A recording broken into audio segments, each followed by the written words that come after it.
السلام علیکم ورحمۃ اللہ وبرکاتہ. الحمد للہ رب العالمین والعاقبۃ للمتقین اشهد ان لا الہ الا اللہ واشهد ان محمدا عبده ورسوله اما بعد. فعن ابي هريرة رضي الله عنه وعن النبي صلى الله عليه وسلم قال ان الله يحب العطاس ويكره التساؤل رواه البخاری. محترم حضرات، کل ظہر کے بعد ایک درس شروع کیا گیا تھا جس میں چھینک کے تعلق سے بہت ساری باتیں بیان کی گئی تھی، اور ایک بات بیان کی گئی تھی کہ چھینک سے متعلق جماہی اور ڈکار جو انسان کو آتا ہے اس کے سلسلے میں اسلامی تعلیمات کیا ہیں اور احادیث میں کیا چیزیں وارد ہوئی ہیں اسے بھی بیان کرنے کی کوشش کروں گا. اسی سے متعلق یہ کڑی ہے. ابو ہریرہ رضی اللہ عنہ بیان کرتے ہیں کہ اللہ کے رسول صلی اللہ علیہ وسلم نے بیان فرمایا اللہ تعالیٰ چھینک سے محبت کرتا ہے، اللہ تعالیٰ چھینک کو پسند کرتا ہے، وَيَكْرَهُ التَّسَاؤلَ اور جماہی کو ناپسند کرتا ہے، اور جماہی کو ناپسند کرتا ہے. چھینک کے تعلق سے بات آئی تھی کہ چھینک یہ اللہ کی بڑی نعمت ہے، اسی لیے جب کسی کو چھینک آئے تو اسے الحمدللہ کہنا چاہیے، اور سامنے والے کو، سننے والے کو یرحمک اللہ کہنا چاہیے، اور پھر چھینکنے والے کو اپنے بھائی کے لیے دعا کرنی چاہیے یہدیکم اللہ ویصلح بالکم. اس حدیث میں اللہ کے رسول صلی اللہ علیہ وسلم بیان فرماتے ہیں کہ جماہی کو اللہ تعالیٰ ناپسند کرتا ہے. ایک اور حدیث میں بخاری کی اللہ کے رسول بیان فرماتے ہیں اذا تثاءب احدكم في الصلاة فليكظم ما استطاع ولا يقل ها فانما ذلك من الشيطان يضحك منه. جب تم میں سے کسی شخص کو نماز میں جماہی آئے تو اسے روکنے کی کوشش کرے، حتی الامکان اسے روکنے کی کوشش کرے. ولا يقل ها اور ہا نہ کہے، اور ہا نہ کہے. عام طور پر جماعی آتے ہیں تو ایسے ہی کرتے ہیں انسان، ہا بولتے ہیں زور سے، تو ہا نہ کہے کیونکہ یہ شیطان کی طرف سے ہے اور شیطان اس سے ہنستا ہے، شیطان اس سے ہنستا ہے. ایک اور روایت میں بخاری اور مسلم میں التثاؤب من الشیطان، جماعی یہ شیطان کی طرف سے ہے.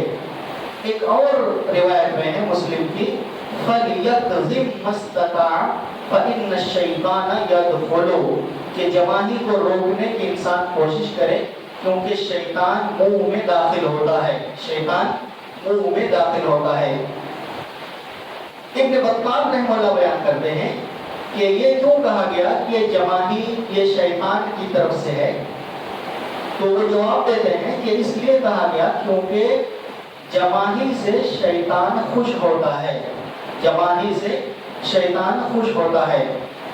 ابن بطال رحمہ اللہ ابن العربی رحمہ اللہ بیان کرتے ہیں کہ نماز کا خاص طور پر ذکر اللہ کے رسول نے کیوں کیا کہ نماز میں اگر جماہی آئے تو حتی الامکان روکنے کی کوشش کرے.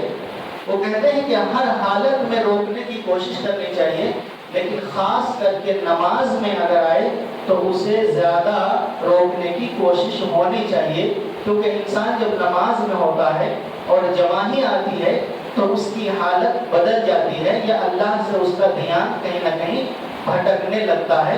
اور ہر آدمی اس چیز کو محسوس کرتا ہے کہ جب جماہی آتی ہے تو انسان کی تھوڑا عجیب کیفیت ہو جاتی ہے بدن کی، اور کہیں نہ کہیں وہ اللہ سے غافل ہو جاتا ہے، اور کہہ لیجیے اس کیفیت میں اعتدال باقی نہیں رہتا. تو اس وجہ سے نماز کا ذکر کیا ہے، ورنہ ہر حالت میں انسان کو جماہی کو روکنے کی کوشش کرنی چاہیے. جماہی یہ ناپسند کیوں ہے آخر؟ اس سلسلے میں کئی ایک چیز بیان کی جا سکتی ہے. پہلی چیز یہ کہ یہ اچھی صفت نہیں ہے، یہ اچھی صفت نہیں مانی جاتی ہے، کیونکہ جماہی جب آتی ہے تو یہ اس سے بدن میں سستی آتی ہے. جب چھینک آتی ہے نا، یا چھینک آتا ہے تو انسان کے اندر چستی آتی ہے، لیکن اس کے بالمقابل جب جماہی آتی ہے تو انسان کے جسم میں سستی آتی ہے، انسان کہیں نہ کہیں سست ہو جاتا ہے. اور شیطان یہ چاہتا ہے کہ بندہ سست رہے تاکہ اللہ کی عبادت کو صحیح ڈھنگ سے ادا نہ کر پائے. اس وجہ سے یہ جو جماعی ہے یہ اللہ کو ناپسند ہے. اور ایک چیز اللہ کے رسول صلی اللہ علیہ وسلم نے جیسا کہ بیان کیا کہ یہ شیطان کی طرف سے ہے اور شیطان اس سے خوش ہوتا ہے. یہ کچھ وجہیں ہو سکتی ہیں جس کی وجہ سے اللہ تبارک و تعالیٰ اسے ناپسند کرتا ہے. جب انسان کو جماہی آئے تو اسے کیا کرنا چاہیے, اس کے کیا ادب ہیں یا کیا آداب ہیں. پہلی چیز جیسا کہ آپ کو معلوم ہوا کہ یہ شیطان کی طرف سے ہے تو اسے روکنے کی کوشش کرنی چاہیے, اسے روکنے کی کوشش کرنی چاہیے, نماز ہو یا نماز سے باہر, اور خاص کر کے نماز میں اس کی کوشش ہونی چاہیے. دوسرا ادب یہ ہے کہ جب جماہی آئے تو انسان کو اپنا ہاتھ اپنے منہ میں رکھنا چاہیے, انسان کو اپنا ہاتھ اپنے منہ میں رکھنا چاہیے, جیسا کہ مسلم کی روایت ہے اذا تثاءب احدكم فليمسك بيده على فيه فإن الشيطان يدخل. جب تمہیں سے کسی کو جماہی آئے تو وہ اپنے ہاتھ کو اپنے منہ پر رکھے یا منہ کو بند کرے اپنے ہاتھ سے. فإن الشيطان يدخل, کیونکہ شیطان داخل ہوتا ہے, کیونکہ شیطان داخل ہوتا ہے. ابن ملقن رحمہ اللہ کہتے ہیں کہ بایاں ہاتھ جو ہے اسے رکھنا زیادہ اچھا ہے, بہتر ہے. بایاں ہاتھ انسان کو رکھنے کی کوشش کرنی چاہیے, کیونکہ ایک طرح سے وہ تکلیف دہ چیز کو یا گندی چیز کو روکنے کی کوشش کر رہا ہے, اور جس کے لیے بایاں ہاتھ کا استعمال ہونا چاہیے. تیسرا ادب یہ ہے کہ بہت زیادہ زور سے انسان کو آواز نہیں کرنی چاہیے, بہت زیادہ زور سے. بہت سارے لوگ ایسے ہاں کریں گے نا کہ پورے وہ لوگ سنیں, ایسا وہ جماہی لیتے ہیں. تو زیادہ تیز آواز نہیں کرنی چاہیے, کیونکہ اللہ کے رسول صلی اللہ علیہ وسلم نے یہ تعلیم دی ہے کہ اسے روکا جائے. اگر جماہی آئے تو کیا کوئی دعا ہے, کوئی ذکر ہے؟ تو اس سلسلے میں شیخ صالح عثیمین وغیرہ اور دوسرے علماء نے اس چیز کو بیان کیا ہے کہ شریعت میں یا سنت میں کوئی بھی ذکر موجود نہیں ہے کہ جماہی آئے تو انسان کسی طرح کا کوئی ذکر کرے. مثلا اعوذ باللہ کہنا, یا اسی طریقے سے عام لوگوں میں یہ چیز مشہور ہے کہ جب جماہی آتی ہے تو لا حول ولا قوت الا باللہ, یا اس طرح کی کوئی چیز کہتے ہیں, یا استغفر اللہ وغیرہ کہنا, کوئی بھی چیز ثابت نہیں ہے. تو یہ جماہی سے متعلق کچھ چیزیں تھیں کہ اللہ تعالیٰ اسے ناپسند کرتا ہے, روکنے کی کوشش کرنی چاہیے, اور اس کے کیا آداب ہیں. اسی سے ایک ملتا جلتا جو امر ہے یا ملتی جلتی چیز ہے وہ ہے ڈکارنا. ہر انسان کو ڈکار آتا ہے. ڈکارنے کے سلسلے میں اسلام نے کیا کہا ہے؟ ابن عمر رضی اللہ عنہ بیان کرتے ہیں کہ اللہ کے رسول صلی اللہ علیہ وسلم کے پاس ایک شخص نے ڈکار لیا.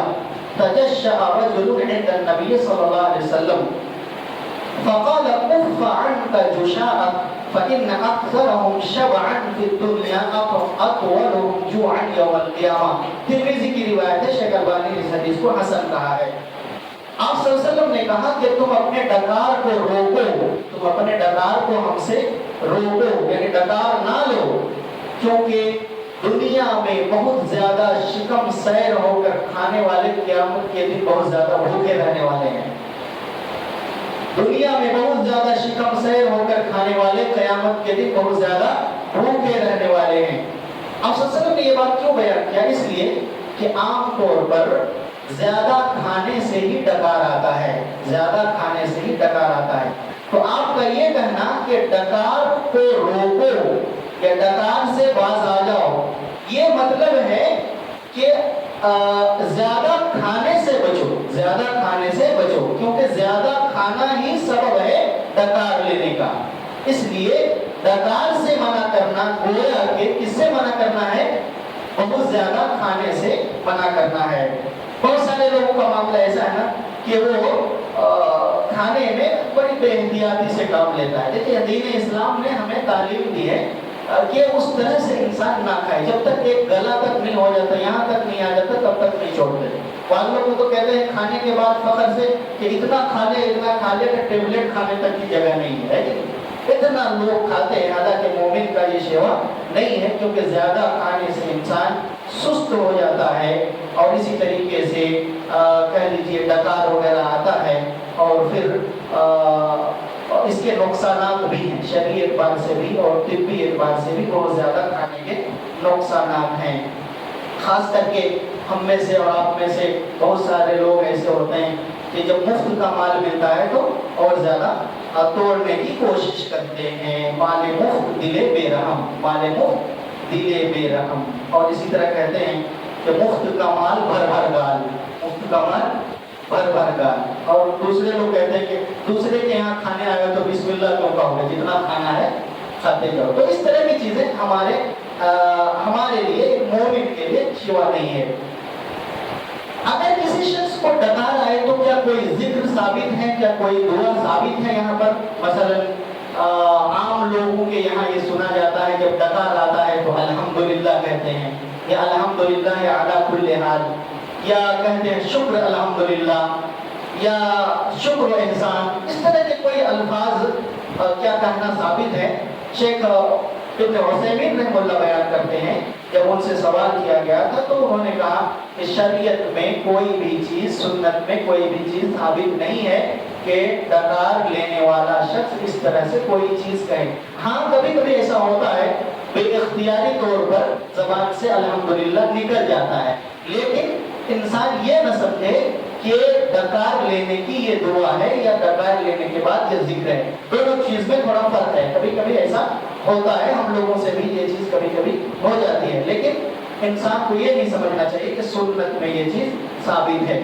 ڈکار اگر کوئی شخص لے تو کیا اس کے جواب میں بھی کچھ کہا جائے گا؟ اس کے جواب میں مثلا آیت میں میں ابھی پڑھ رہا تھا کچھ فتاوے، تو اس میں بعض لوگوں نے سوال کیا کہ یہ ڈکارنے والا اگر الحمدللہ کہے تو کیا اسے کچھ اور جواب دیا جائے گا، مثلا ہنیم مریا یا ہنأک اللہ، کہ چلو مزے سے کھاؤ، سکون سے کھاؤ، اللہ تعالیٰ اور کھلائے، کیا اس طرح کی کوئی چیز ثابت ہے؟ تو شیخ ابن عثیمین رحمہ اللہ اور دیگر لوگوں نے بیان کیا ہے اس چیز کو کہ ایسی کوئی چیز ثابت نہیں ہے۔ اس لیے جن چیزوں کو اللہ کے رسول صلی اللہ علیہ وسلم نے نہیں کیا ہے ان کو چھوڑنا ہی بہتر ہے۔ اپنے سے کوئی دعا یا ذکر گھسیڑنا یہ اسلامی شریعت نہیں ہے، بلکہ ایک عام عادت انسان کی مانی جا سکتی ہے۔ خلاصہ کلام یہ ہے کہ اللہ تبارک و تعالیٰ چھینک کو پسند فرماتا ہے، چھینک یہ اللہ کی نعمت ہے، اور رہی بات جوانی کی تو اللہ اسے ناپسند کرتا ہے۔ جوانی کو روکنے کی کوشش کرنی چاہیے، خاص کر کے نماز کی حالت میں ایسا ہو، اور اسی طریقے سے کوئی بھی دعا اس میں ثابت نہیں ہے، اور ڈکارنے سے انسان کو بچنا چاہیے، یعنی زیادہ کھانے سے آدمی کو پرہیز کرنا چاہیے، اور ڈکار کے سلسلے میں بھی کوئی دعا ثابت نہیں ہے۔ اور انسان جب ڈکار لے تب بھی منہ میں ہاتھ اسے رکھنا چاہیے، تاکہ جو ڈکارنے کی وجہ سے معدے سے جو ایک ہوا نکلتی ہے اور اس کے ساتھ ساتھ جو بدبو نکلتی ہے، اس بدبو سے کسی دوسرے بھائی کو تکلیف نہ ہو۔ یہ کچھ اسلامی تعلیمات ہیں، اللہ سے میری دعا ہے پروردگارہ ہمیں ان تعلیمات پر عمل کرنے کی توفیق عطا فرما۔ السلام علیکم ورحمۃ اللہ۔